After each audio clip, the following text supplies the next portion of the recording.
qabiil kale kuma jirin hal qabiil bay ahayd annaga naftigay waxaana la ku eedaynay inaan hal qabiil tahay Soomaalnima ka soo baxlayd meesha horta waa diideen waxaanu aakhirkii ogolaysiinay inaynu isku hal idaacad yeelano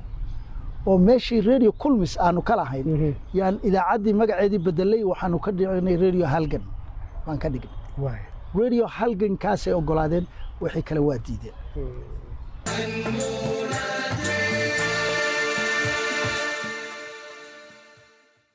soo dhawaada saaxiibayaal waa mar kale yahay noolaato waxa marti ah Dr. Daahir Mire Jibriil waxaan rabnaa qaybtan naga sheekaysano markii la asaasay jabhadii ugu horeysay ee mucaarad ah ee ka hortimaada dawladda kacaanka ee Soomaaliya ee SSDF waxaan rabnaa inaan ogaano gudaha Itoobiya waxyaabihii ka dhacay iyo dadkii Soomaaliyeed ee halkaas ku sugnaa ee doonayay inay isbedel ka sameeyaan Daahir Mire Jibriil xusuusta waxa uu ka mid yahay dad la xiray oo muddo dheer xabsi ku jiray Dr. Daahir ugu horeyn waxaad iga sheekaysaa markii aad tagteen Itoobiya ee jabhadii SSDF aad asaasteen waxay ahayd jabhadii ugu horeysay ee ka hortimaada dawladda kacaanka maxaad kala kulanteen Itoobiya maxaad u doorateen inaad Itoobiya gashaan annaga markaan baxsanaynay oo Itoobiya u baxsanaynay niman dhalinyaro ah oo jaamacad ka baxay baanu ahayn oo aan wax badan la soconin laakiin waxaanu ku hiranaynay saraakiil waaweyn oo markaa Itoobiya tagtay oo abaabul ka waday waxa kamid ah Cabdullaahi Yuusuf waxa kamid ah saraakiil kale kamid ah annagu saasaanu ku hiranaynay oo tagnay markaanu tagayno xerooyin baa laga asaasay oo meeshiiba diyaar ahaaba meelka aan ku sheegay meesha aan ku sheegay suufta ciidan baa joogay oo ilaa sodomeeya ah oo dadkii soo cararay oo ka soo cararay Soomaaliya baa joogay Itoobiyaanku waxay doonayeen inay siyaad bare la dagaalamaan sida darteed dadka iyaga farxadka oo gudaha aadayo soo Itoobiya soo galaya si wanaagsan way soo dhawan jireen aad iyo aad bay u soo dhawan jireen nin Soomaaliya oo Soomaali ku hadlaya oo turjubaana baa noo imaan jiray waxaan Soomaalidu sheegto oo ah yaani jaajuusin bay ahaayeen Itoobiya u shaqeynayay caanka anagu jabhad baanu ahay jabhad Itoobiya ku doorateen Itoobiya ma iyada idin gacan hatisay maya waxaanu ku dooranay inaan dagaal hubaysan galno dagaal hubaysan Kenya lagama gali karin Djibouti lagama gali karin dal kale oo ka fog Soomaaliya xuduudkeedana lagama gali karin dalka qura oo intaad hub soo qaadatid isaga aan khatar dareemahayne iska celin kara Soomaaliya haday soo weerarto wuxuu ahaa Itoobiya waxayna ahayd markii ugu horeysay oo yaani jabhad noocaas oo kala xagga kaga timaado Soomaaliya oo ay laakiin waa jirtay jabhada Soomaaliya oo dhinaca Soomaaliya ka yimaado oo dhulka Soomaaliyeed oo dagaal kaga jira waa jireen Dr. marka maxaad ku macnayn lahayd haddii lagu weydiiyo su'aasha ah maxaa kalifi karay in muwaadiniin Soomaaliyeed oo jaamacada ka baxay iyo saraakiil Soomaaliyeed ay u galaan Itoobiya iyagoo ku soo duulay qarankoodii si ay taliskii wadanka ka jiray u ridaan waxa sababi kare maxay ahayd horta anigu waxaan ahay nin bartay taariikhda historian baan historygan bartay aniga social studies baan bartay historygan aqaan dalalka burbura adduunka burbura markii xukunku uu noqdo xukun kali talisa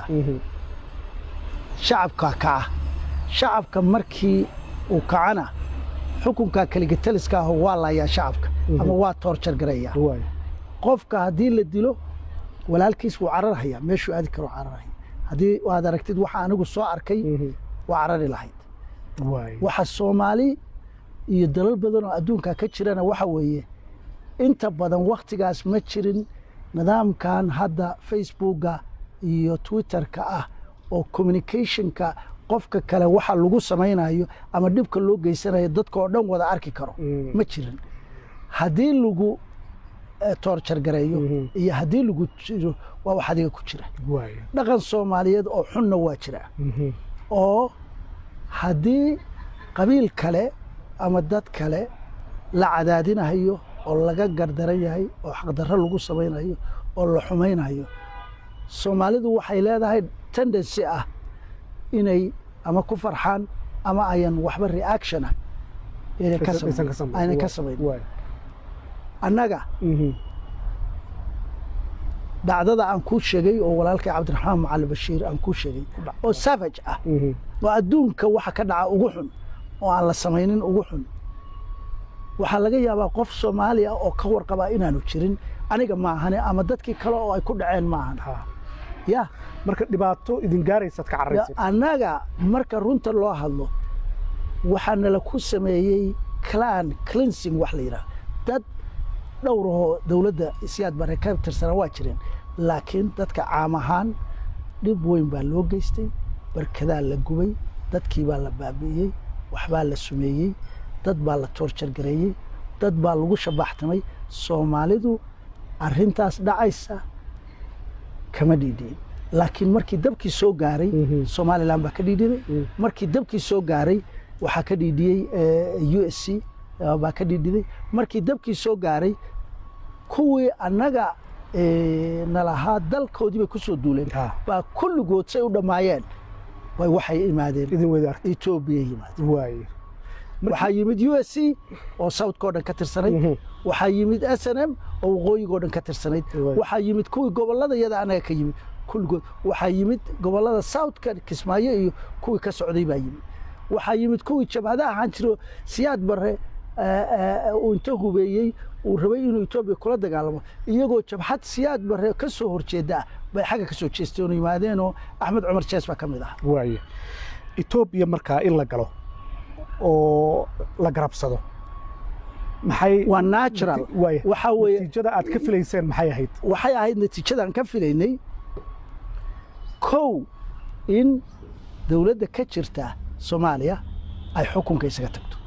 marka waa soo gali lahayn anagoo iska soconaa soo gali lahayn waay laakiin Ethiopia ma rabtay Ethiopia ma waxay rabtay Ethiopia waxa ka jiray in dhidabada loo siibaba qaran Soomaaliya ayaala waxa rabaa arrin inaan natural inaan ogaatay waay Soomaaliya waxay soo hubeynaysay oo ay wax siinaysay TPLF iyo Oromo Soomaali Abow iyo Eritrean oo hub ilaa adduunka meel kasta ay uga raadinaysay oo Ethiopia kula dagaalamaysa oo xataa dhinacaan ka soo socono ka dagaalamayna dhinaca gadaale oo Tigray iyo Eritrea iyo halkaas ka soo wareejinay maraakiib inta ugu rado madaxdii Ethiopia hadda markii dama qabsay iyo Eritrea qabsatay si ay farqeen kulligood tuma xawr bay joogay waay now labada dal colaad ba ka dhaxayso waxba isku hubeynay waa looga waay annaga marka kamid ahayno dhexda ku jiray maxaan filaynay inay dhacaan waxaan filaynay inay dhacaan dadka leadershipka haysta inay yiraahdaan war arrintan dalku ku burburahayaa maxaa inoo dana actually waa weydiiyay arrintaas waxaan nasiib u yeeshay General Ali Samatar oo jooga Virginia inaan la kulmo 1996 inaan la kulmo oo Virginia kuma kulmo su'aasha naftigeedan weydiiyay waxaan weydiiyay haddaad aragteen dalkii Soomaaliya inuu khatar ku jiro idinkana aad xukunka haysaan aad kaysaan in jabhada hubeysan laydinku soo hubeynayo ma dalka Soomaaliya badbaadisaan maxaa xukunka isugu sii dhajinaysay soo dalka iyo dadka ka naxmayn soo ma ayna rabin dalka inaan ka naxno annaga waxaad ka soo qaadaa inaanu nahay niman aan dalka ka naxayn oo cadow la soo saftay idinku maxaad idinka masiirka gacanta ku hayeen idinka masiirkii iyo qarannimadii Soomaaliyeed gacanta ku hayee maxaad samayseen maxaad wax u qaban weeyeen waay mataqaana wuxuu igu jawaabay waxaan go'aansanay ilaa inta xabadu nagu socoto inaan xukunka iska dhiibin waxaan weydiiyay haddii xabadu idinka joogsato ma iska dhiibi lahayd ma aqaan buu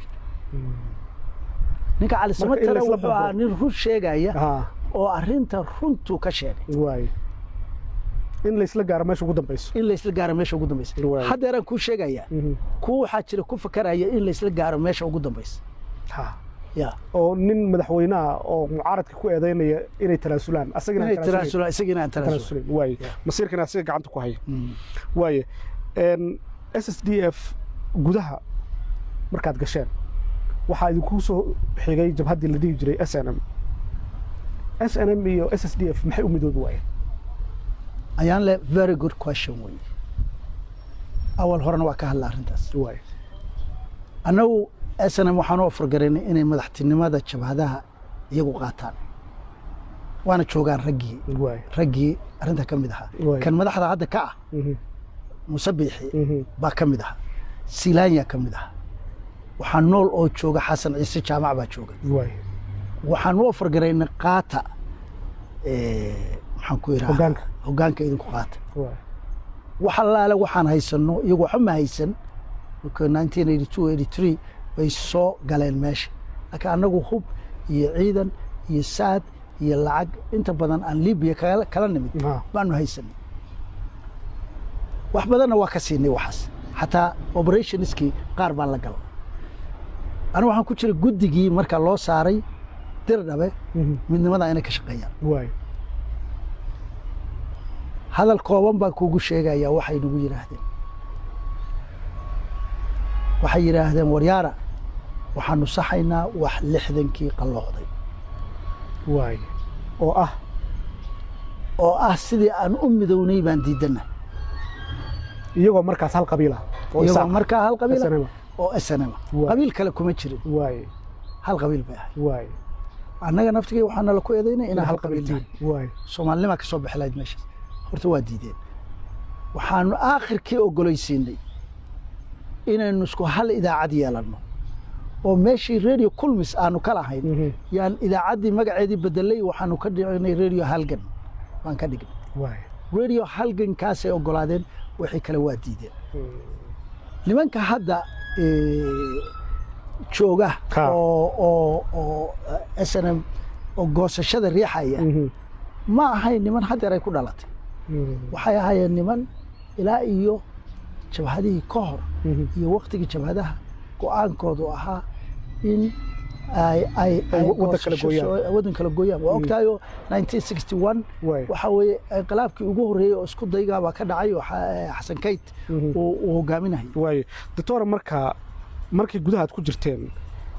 SSDF iyo SNM waa midoobi weyseen labada nidaam marka la fiiriyana SSDF iska daa inaad la midowdaan SNM waxaad ku guul daraysateen inaad nidaamka bedeshaan oo aad istoorataan Soomaaliya ma sidaas uma dhacin waxay u dhacday markii anagu aragnay SNM inay nala midoobahay markaanu aragnay in Mingista Haile Mariam iyo Maxamed Siyaad Barre labaduba ay khatar ku jiraan oo labaduba jabhadihii ka soo horjeeday halis ku jiraan dhexdooda waxay ka bilaabeen wada hadal markii dambe lagu shiray Djibouti 1986 lagu shiray Djibouti waa tii Siyaad Barre uu ka soo tagi jiray dhulka soo mari jiray oo Hargeysa soo mari jiray kulankiiga laba sano ka hor 85 and 84 buu socday wada hadalkaas waxaa wada European Union ka annagu waa ka warhayn annaga marka annagoo diyaar oo xiryaha iyaga ku jira in la dhiibo khatar bay nagu ahay go'aan baa gaaray marka waxaan go'aan ku gaaray inaanu ciidankayaga inta badan Liibiya geeyno qorshe military baan samaynay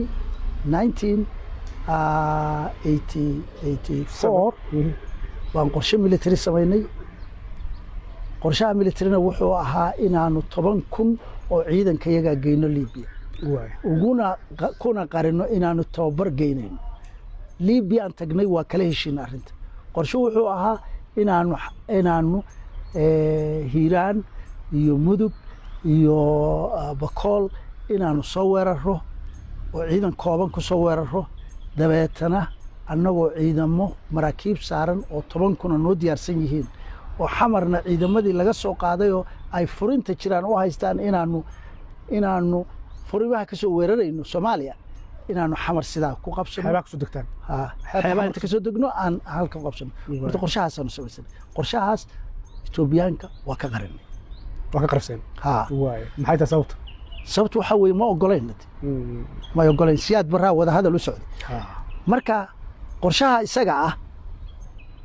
Etoobiyaanka rag wafdigayaga ka tirsan baa inta qaaday Etoobiyaanka u dhiibay Etoobiya way ogaatay marka qorshahayaga markay qorshaha iyaga ogaatay oo ay aragtay inaanu u diyaarnahay inaan dalkeeda ka baxno u diyaarsannahay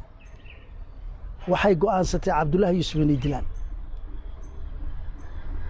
haddana qorshihii lagu dili lahaa cabdullaahi yuusuf waraaqihii iyo dadkii dili lahaa baanu qabannay waraaqihiina waa qabannay markaas weeye markay cabdullaahi yuusuf iyo madaxda inteedii kale xirxirahayaan oo qabanahayaan that is very important very important Soomaalidu inay ogaato marka SSDF maxaa laysu dooran waaye lamaba gaarinba waqtigii laysu dooran lahaa laakiin SNM way ka dambeysay doorasho sameynaysa 2 sano kasta markaad fiiriso taariikhda SNM 2 sano kasta doorasho sameyn jirtay oo ama 2 sano 3 sano qofa madax noqon jiray nidaamkiisa maya waasuma waxba kama jiraan laakiin iyaga kii ugu horeeyo madaxda noqday waa iska tagay ma soo noqon kii ku xigay Koosaar waa la dilay kii ku xigay isaga maartay muddo yar buu haystay markii ugu dambeysay Cabdiraxmaan Tuur baa qabsaday oo ugu dambeysay marka arrinta waxaan kale ku sheegay waxa anagu aanu halista aanu aragnay Somaliland way aragtay Somaliland yana oranayna SNM way aragtay markii ay heshiiyeen labadii dhinac oo Djibouti ku heshiiyeen waxa lagu heshiiyay in labada dhinac la kala qaado ciidamada la kala fogeeyo si loo kala fogeeyo qolo walba gadaal u baxdo 15 kilomitir 30 kilomitir oo buffer zone in la sameeyo ciidankii SNM oo la deganaa Etoobiyaanka waxa la 15 kilomitir gadaal soo baxa waxay codsadeen in la siiyo rasaas iyo saad waayo waxay ka baqayaan in ciidamada Soomaaliya soo weeraraan haday gadaal soo baxaan saadkii iyo logisticskii iyo rasaastii iyo wixii la siiyay iyo shidaalkii la siiyay intii la filayay in gadaal soo baxaan horey bay u dhaqaaqeen saasay gudaha u galeen oo Soomaaliya ku galeen oo ku weerareen dagaalkii markaa waqooyiga ka dhacay sidaas ayuu ku bilowday oo ku gacan sayray Etoobiyaanka balaankoodii ku gacan sayray wuu ku dhacay saas ku dhacay waayahay doctor arrintan SSNM iyo SSDF aan rabaa waxyaabo badan inaan ka ogaano dad badan oo ogeeyna waa jiraan waxyaabaan aqriyo waxa kamid ah qadiyada dhacay intii SNM iyo SSDF ay dalka ay ku jireen gudaha dalka Itoobiya oo ay halka ku jireen tusaale haddaan soo qaadano waa u imaan doonaa xabsigii aad gasheen iyo Cabdullaahi Yuusuf la xiro dagaalkii Balanballe waxa iga sheeg 1982 horta aniga waa joogay meeshaas waay say wax u dhaceen dagaalka waxay wax u dhaceen ciidamo guutooyin ah gaasas ah oo Soomaaliya baa ka soo horjeeday dagaalka Balanballena meeshii iyo Galdogob kuwa aad ka hadlaysaa waxa weeye waxaan u malaynayaa markii Etoobiyaanku ay laayeen markii Etoobiyaanku ay calanka surteen meesha 1982 that's a very good point 1984 82 ma ay suran laakiin 1984 dhexdiisii ayaa aniga waxa la yiri ciidamada Soomaaliya ciidamada SDF oo dhan waxaad ka soo qaadaa sawir laba kamaro iyo laba nin oo technician baan watay mid digital ah iyo mid analog ah waay waxaan ururiyay haddana waxaan rajaynayaa inay Addis Ababa yaalin filimadaas waana heli doonaa waa keeli doonaa adigu in ka badan yani 40 saacadood baan duubay waxaa ka mid ahaa Balanballe waxaan damcay inaan ka soo duubo muuqaal ka soo duubo waay ninkii taliyaha ee joogay baa yiri calanka Soomaalida haanta Balanballe dheer saarimis oo waayo Balanballe mise Galdogob waa Balanballe waay Balanballe marka saarimis maxaa dhacay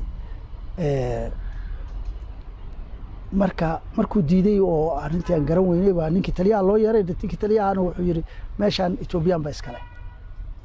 haanta waa Balanballe ma magaalada Balanballe alaabtaydii baan duuduubtay helicopter waan soo raacnay hadeer ma xusuusto helicopterka sida laygu soo diray laakiin communication baan sameeyey helicopter baa lay soo diray waxaa joogay dirdhaba oo aan ka fogeyn balanballe taliyihii aaggaas oo dhan oo la yidhaahdo General Damase Bulto baa joogay markii dambena inqilaab baa lagu dilay taliyahaas Asmara waa ninkii dhulka lagu jiidi jiray oo isku dayay inqilaabka inuu Mengistu Haile Mariam inqilaabo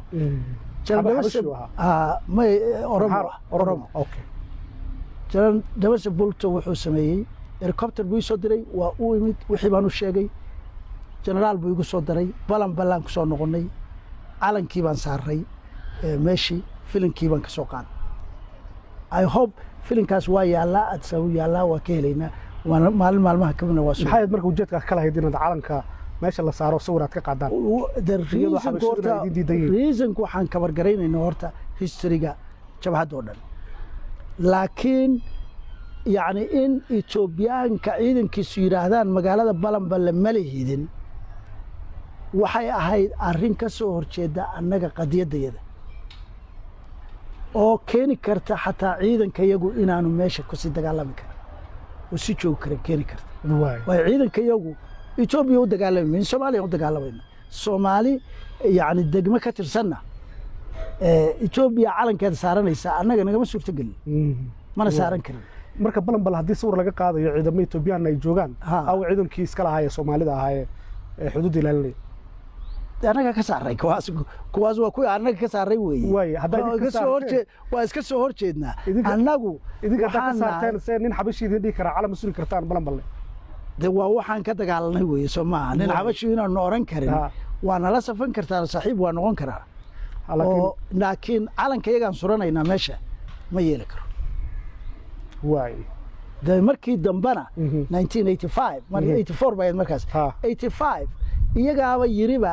maxaan ku yiraahdaa balanballe iyo galdogob annaga iska leh markay saa yiraahdeenna arrintii keentay weeye in Cabdullaahi Yuusuf idaacadda ka hadlo oo yiraa balanballe iyo galdogob Soomaali baa lahaan jirtay hadda iyagaa leh hadhowna iyagaa lahaan doona mana dhaci doonto in Etoobiya balanballe iyo galdogob ay yeelato ma dhacayso Goosho Walde nin la yiraahdo baa ka hadlay oo United Nations markii dambana markuu United Nations ka hadlay uu baxsaday oo wuxuu isu dhiibay Mareykanku isu magaliyo doontay waaye balanballe iyo galdogob marka la qabsaday 1982 Soomaha taariikhda 1982 way markaas adiga marka waa kadib 2 sano kadib 1984 way marka calanka marka la isku qabsanayo Cabdullaahi Yuusuf waxa la xiray wuxuu hadlayaa 85 marka Cabdullaahi hadlayo Cabdullaahi waxa la xiray October 1985 marka hadiiba qadiyadu ay ahayd 1982 iyo 1984 1985 in Cabdullaahi ka hadlo arinta maxaa keenay loona xiro because Goosho Walde oo United Nations ka jooga baa wuxuu damcay inuu ku gorgortamo balanballe iyo galdogob arrintaas dadka iyagii madaxda ahaayo jabhadda ahaayo dhamay ka caraysay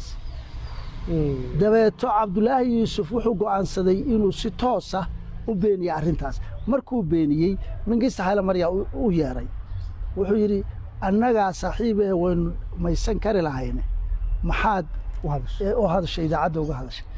de wuxuu yiri adiga maad beenisaan waxaanu sugaynay maaqan 3 days 4 days maaqan baanu sugaynay ya 4 cisho 3 cisho aanu sugaynay maad hadashaan oo tira arrintaas waxba kama jiraan ma waxa rabtaan ciidanka iyagu annagoo halka joogna in iska dhaqaaqaan oo Soomaaliya u galaan ma rabtaan ilaa wax noocaas oo kala annagu ma yeeli karee waay saasay ku soo kala tageen Mengistu Haile Mariam iyo Cabdullaahi Yuusuf marka haddii Etoobiyada aad kaashanayseen ay galdogob iyo balanballe tiri calan ma suran kartaan oo qadiyada inta leeg idinkaga dhalatay so ma aha ujeedka Etoobiya haddii xamar ay imaan lahayd xataa inay leedaana wada wadanka well first of all hadaytan ku sheegay annaga waxyaabaha ka jira wada hadalka Siyaad Barre iyo Dhaxmarayay iyo Mengistu Haile Mariam waa ka warhayn xogaal ban ka ahay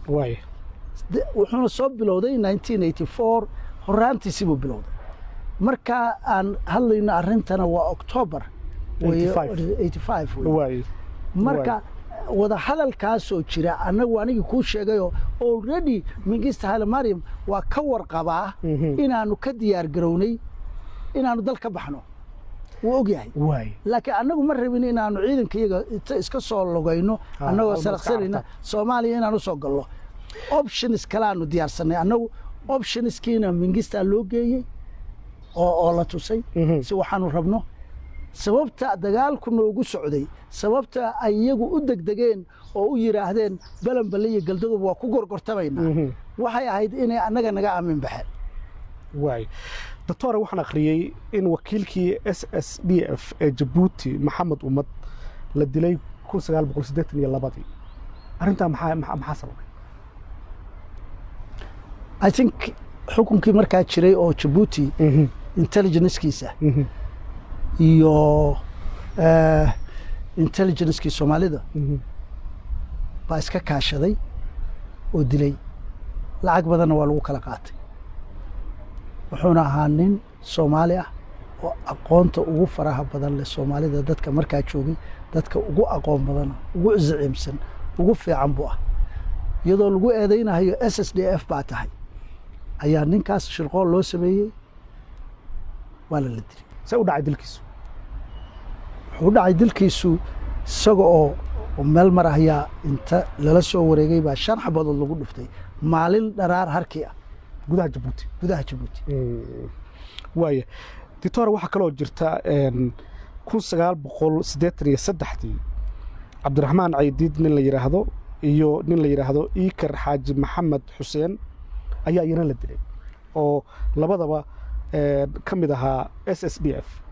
dilka maxaad ka ogtihiin shirqoolkaas ay u dhacay Cabdi Maxamed Amiinna waa ka baxsadaa la sheegay very important way arintaas dalka maanta nool inay ogaadaan shirqoolkaas wuxuu ahaa markii loo diyaar garoobayay in la disband gareeyo SSDF oo lagu bedelo SNL lagu bedelo ma diyaar garowgaas waqtigii la sameynayay bay ahayd ina SNM wada waxyaabaha ajiibka ah oo aan sidee loo bedelay doctor SSDF sidee loogu bedelay SNM because SSDF in the dismantling lagu sameeyo la kala furfuro la kala diro oo hal urur weyn la sameeyo hal SNM lagu wareego waxa aadaan because balaanka Ethioopiaanku waa encourage gareynayeen SNM to inay secessionist ku socoto because waxay siin lahayd kala qaybinta waddanka anagu dalka gudaha waa u soo gali karay oo ilaa all the way ilaa dalka Puntland la yiraahdo waa gali karay gudaha ilaa ciidan fara badan waa haysanay oo wax isaga celin karo laakiin taas waxay keeni lahayd in SNM ay goosato South-ka oo hubkii iyo ciidamadii iyo wixii yaalay oo dhan sorry South-ka ana oranay North-ka ay goosto waqooyiga ay goosto taas anagu maadaama SNM ay diiday inaanu midowna ay diiday waanu diidnay inaanu operationkayaga dhulkii ciidankayaga u badnaa oo Puntland hadda dhulka la yiraahdo inaan gelino waa diidnay wax national inaynu dagaalamo ahane dalka Soomaaliya ma kala goyn karo saasay ahayd Cabdiraxmaan Caydiid marka arinta Cabdiraxmaan Caydiid iyo Iikar Xaaji Maxamed Xuseen horta waxaa dilay intelligence-ka Ethioopiaanka hadeerna archiveski waa la raadin karaa waa laga shaqeyn karaa sabab marka maxay u dileen sababta ugu weyn oo u dileen waxay ahayd laba arrimo mid waxay ahayd horta waxay rabeen in ay damage gareeyaan SSDF iyo gudaheeda iyo banaankeeda iyo sumcadeeda that was number 1 Soomaaliya number 2 intelligence-ka Ethioopiaanku Cabdiraxmaan Caydiid wax badan bay waxay uga digeen xiriirkii uu la lahaa Soviet Union-ka oo waxay aaminsanaayeen xiriir toos ah inuu la lahaa oo aan soo marinin Ethioopiaanka soo marinin iyo intelligence-kooda aan soo marinin inuu la lahaa Soviet Union-ka labada arrimood baa Cabdiraxmaan Caydiid sababsaday oo loo dilay marka la dilahayana anigu waxaan joogaa Diradhabe dadka qaar waxay leeyihiin Cabdiraxmaan Caydiid wuxuu ahaa nin aaminsan in SSDF nidaamka ay ku socoto wax laga bedelo oo ah in Cabdullaahi Yuusuf meesha marorsaday oo uu keligii joogay marka dilkiisa muxuu Cabdullaahi Yuusuf ku yeelan karaa marka Etoobiyaan ka nimaado horta Cabdullaahi Yuusuf wax uu ku lahaa oo raada haba yaraatay ma jirto waa jirta laakiin iska soo horjeedeen Soomaa waa jirta aragtidiisa iska soo horjeedeen annaga Central Committee oo ah 17 baanu samaynay 83 Cabdiraxmaan Caydiid Central Committee-gaas kuma jirin rag isaga la jiray oo group ah baa waxay doonayeen Central Committee-ga in lagala diro la badiyo la ballaariyo Central Committee-ga waaye laakiin Cabdullaahi Yuusuf haba yaraatee wax luga oo ku lahaa dilkii Cabdiraxmaan Caydiid ma jirto taariikhda ah in Cabdullaahi Yuusuf uu lug ku lahaana waa taariikh la abaabulay oo la sameeyey oo dadkii ka soo horjeeday mucaaradka ahaa Cabdullaahi Yuusuf ay sameeyeen really marka runta laakiin aragtida sida SSDF loo wado waa ku kala duwanaayeen isaga mucaaradku ka mid ah mucaaradku ka mid in SSDF la bedelo oo isdoorato ku sheegaya dilka Etoobiyaanku wuxuu ku beesgaraysnaa laba arrimood arrin waxay ahayd arrinta Soviet Unionka iyo xiriirka uu la lahaa Cabdiraxmaan Caydiid waay nin shuuci u ahaa nin close relationship la leh buu ahaa Soviet Union waay arrinta labaadna waxay ahayd in waani ku sheegay wada hadalkii in la kala furfuro oo la iska hor keeno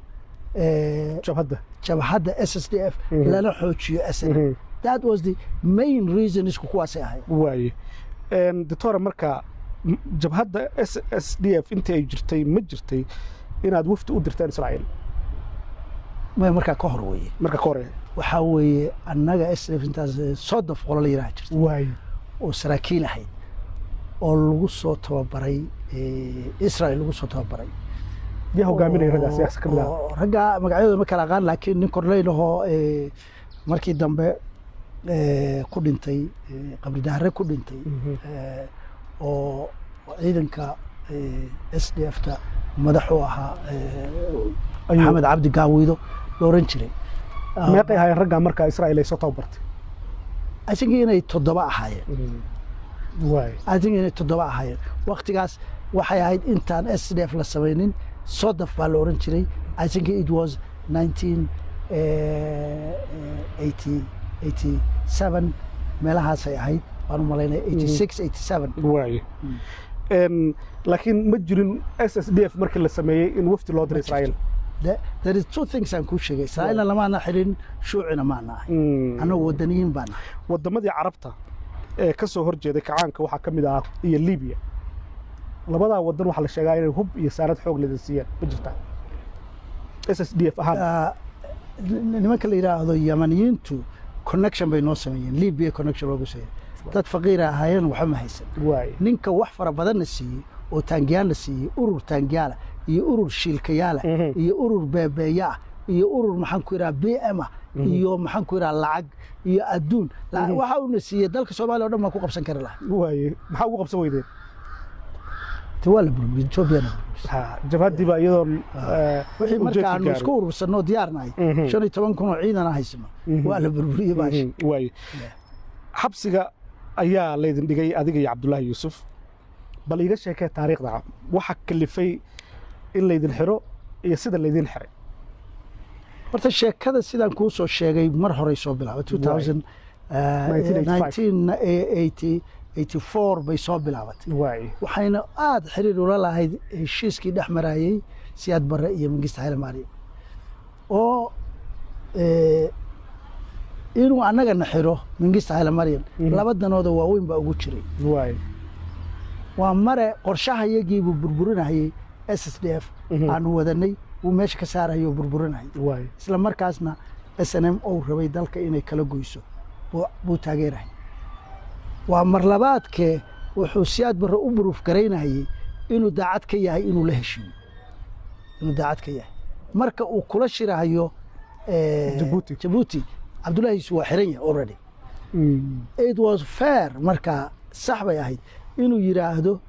adiguna ma la Seenaawi iyo siyaasad warqad haysataaye xirxir ya waay marka labadaa reason oo muhiimka ah oo midna tahay jabhadihii oo uu rabay inuu midda tanna meesha ka saaro tanna uu kobciyo midna kalsooni inuu tuso Siyaad Barre inuu tallaabo qaadayo arrintaas u qaadayo horta reasonka anigaan isleeyahay Mengistu Haile Mariam waa ku shaqaynayay taasay ahayd Siyaad Barre dhinaciisa I think inuu si kastoo loo galo haddii la laayo iyo haddiina la xiro iyo uu u sacbinayo raalli ka ahaa uusan oranahayn dadkaas waa dad Soomaaliyeed maaragtay meel kale masaafuri ama iska dir inaanu oran lahayn baan u malaynahay Etoobiyaanku haddii ay sidaa sheegtay Cabdiraxmaan Caydiid iyo Iikar iyo iyagu dileen oo sirdoonkoodu dilay ujeedkuna ay ahayd inay burburiyaan SSDF iyo connectionkii uu la lahaa Sovietka maxay u doorbideen Cabdullaahi Yuusuf inay xiraan oo adiga iyo Cabdullaahi Yuusuf xiraan oo idin dil waayeen well laba arrimood baa dhacday very good point very good question laba arrimood baa dhacday mid waxa weeye marka ay Cabdiraxmaan dilayeen jabhadu wali waa jirto xoog bayahay laakiin waa markay goolkoodu wuxuu ahaa inay meesha ka saaraan arrinta ugu adkayd oo maaragtay ay iyagu ka xanaaqsanaayeen na waxay ahayd connectionkii uu la lahaa Sovietka oo yaantaas adsabu ka yimid directly xogtaanayna waxay ahayd inuu safaaradda Sovietka oo ku taala adsaba la shiray oo ka soo tagay oo yimid dirnaba xanaaqa ay ka xanaaqsanayeen arrimahaas iyaga hadiiba waa ay furiyeen Cabdiraxmaan arrinta Cabdullaahi Yuusuf oo ah inay dili kareen waa ku tala galeen waana dileen hadaytan ku sheegay warqadihii inta qabanay iyo dadkii loo xil saaray oo waliba waxay ku qariyeen marmarsiyo oranahaya dadkii dili lahaa 4 nin oo labana ay tahay Isaaq labana ay tahay Dhulbahante waxay qorshahoodu wuxuu ahaa dhalinyaradaas inay ku qarciyaan yiraahdaan Cabdiraxmaan Caydiid baa u araysa laakiin dokumentigii baanu qabanay ay diyaarisay intelligence-ku dokumentigii baanu waxaan u diray intelligence-ka iyo wasiirka arrimaha gudaha Ethiopia markaas baanu u diray inta diyaarinay oo ku lifaaqnay warqad dheer ku lifaaqnay baanu u diray actually shambari kadib weeye Cabdullaahi Yuusuf marka la xirayo 5 days 5 days baksori warqada markaa u diray oo ay ogaadeen inaanu ogaanay inay rabaan inay dilaan ay xabsi ugu bedeleen waay adi maxaa lagu xiray markaa anigu horta waxaan madax ka ahaa maamulka waaxda maamulka golaha dhaxana waa ka tirsanaa SDF administration kana madax banka ah aniga nin la yiraahdo Cabdulqaadir Isbariice baa isku mar la xiray hal sano baan ka dambeynay Cabdullaahi Yuusuf October-kii la xiray October-tii ku xigtay baan la xiray waxaanu ahay ka mid ahayn dadkii diiday inay ogolaadaan Cabdullaahi Yuusuf inuu xaq ku xiran yahay maxaa lagu eedeeyay markaa Cabdullaahi wax eedeyna la soo jeediyay ma jirin markii la xirayay subaxii la xirayay aniga iyo Cabdullaahi Yuusuf iyo nin leeyahay Cabdullaahi Faash iyo wiil security baa soo raacnay meesha intelligence-ka baana loo ka yeeray Etoobiyaanka dabadeetana markay meel fadhiya nagu hayeen waxaa idin arkaya wasiirka idin arkaya oo idin kaxaynayna ay lahaayeen bay soo baxeen gaari yar bay soo qaateen gaariga yar bay 2 nin oo kale oo markii hadde dambaan ogaanay oo security hubaysan bay yiraan 2 nin baa idin raacay aniga iyo wiilkii maadaama aan boos ka helin gaarigii oo gaarigu 4 qof kaliya qaado iyo darawalka yay waxay qaadeen Cabdullaahi Faash iyo Cabdullaahi Yuusuf iyo labadoodii gaariga yaraa bay ka haysteen idinkana waxaa la idinku iska taga labadayadii wiilka waardiyaha iyo aniga saasa horta lagu xiray lama soo celin waxaa la geeyay meeshii looga sii wadi lahaa xafiiska wasiirka arrimaha gudaha directly waxaa la geeyay ground forceska Ethiopia ama ciidanka lugta Ethiopia headquarterkiisa baa la geeyay meeshaas labadoodii 2 qol oo kala duwan oo isolated lagu kala xiray